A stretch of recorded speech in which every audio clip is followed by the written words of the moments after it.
ತೆಲಂಗಾಣ ಕಾಂಗ್ರೆಸ್ ಸರ್ಕಾರ ಸೋಮವಾರ ಪರಿಶಿಷ್ಟ ಜಾತಿ ಒಳ ಮೀಸಲಾತಿಯನ್ನು ಜಾರಿಗೊಳಿಸಿದೆ.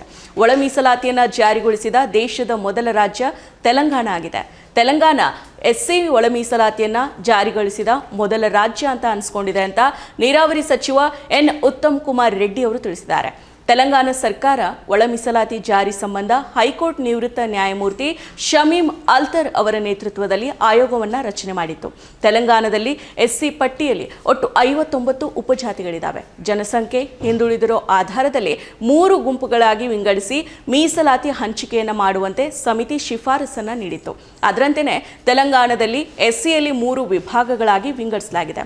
ಒಟ್ಟು 15% ಮೀಸಲಾತಿಯ ಪೈಕಿ ಮೊದಲ ವಿಭಾಗಕ್ಕೆ 1% ಎರಡನೇ ವಿಭಾಗಕ್ಕೆ 9% ಹಾಗೆಯೇ ಮೂರನೇ ವಿಭಾಗಕ್ಕೆ 5% ಮೀಸಲಾತಿ ಲಭಿಸಲಿದೆ. ಮೊದಲ ವಿಭಾಗದಲ್ಲಿ 15, ಎರಡನೇ ವಿಭಾಗದಲ್ಲಿ 18 ಮತ್ತು ಮೂರನೇ ವಿಭಾಗದಲ್ಲಿ 26 ಸಾಮಾಜಿಕ ಆರ್ಥಿಕವಾಗಿ ಹಿಂದುಳಿದ ಜಾತಿಗಳನ್ನು ವರ್ಗೀಕರಿಸಲಾಗಿದೆ. ತೆಲಂಗಾಣ ಪರಿಶಿಷ್ಟ ಜಾತಿಗಳ ಕಾಯ್ದೆ 225ಕ್ಕೆ ರಾಜ್ಯಪಾಲರು ಏಪ್ರಿಲ್ 8ರಂದು ಸಹಿಯನ್ನು ಹಾಕಿದ್ದಾರೆ. ಏಪ್ರಿಲ್ 14ರಂದು ಗೆಜೆಟ್ ಅಧಿಸೂಚನೆಯನ್ನು ಹೊರಡಿಸಲಾಗಿದೆ ಅಂತ ಸರ್ಕಾರದ ಆದೇಶದಲ್ಲಿ ತಿಳಿಸಲಾಗಿದೆ. ಈ ಬಗ್ಗೆ ಎಕ್ಸ್ನಲ್ಲಿ ಪೋಸ್ಟ್ ಮಾಡಿರೋ ಮುಖ್ಯಮಂತ್ರಿ ರೇವಂತ್ ರೆಡ್ಡಿ, ತೆಲಂಗಾಣ ಎಸ್ಸಿ ಒಳ ಮೀಸಲಾತಿಗೆ ಸಂಬಂಧಿಸಿದಂತೆ ಕ್ರಾಂತಿಕಾರಿ ನಿರ್ಧಾರವನ್ನು ತೆಗೆದುಕೊಂಡ ಮೊದಲ ರಾಜ್ಯ ಆಗಿದೆ. ಈ ಇತಿಹಾಸ ಸೃಷ್ಟಿಯ ಭಾಗ ಆಗಿರೋದಕ್ಕೆ ನಮಗೆ ಹೆಮ್ಮೆ ಇದೆ. ಬಾಬಾ ಸಾಹೇಬ್ ಡಾಕ್ಟರ್ BR ಅಂಬೇಡ್ಕರ್ ಅವರ ಜಯಂತಿಯ ಪವಿತ್ರ ದಿನವೇ ನಾವು ಒಳ ಮೀಸಲಾತಿಯನ್ನು ಜಾರಿ ಮಾಡಿದ್ದೇವೆ ಅಂತ ಹೇಳಿದ್ದಾರೆ.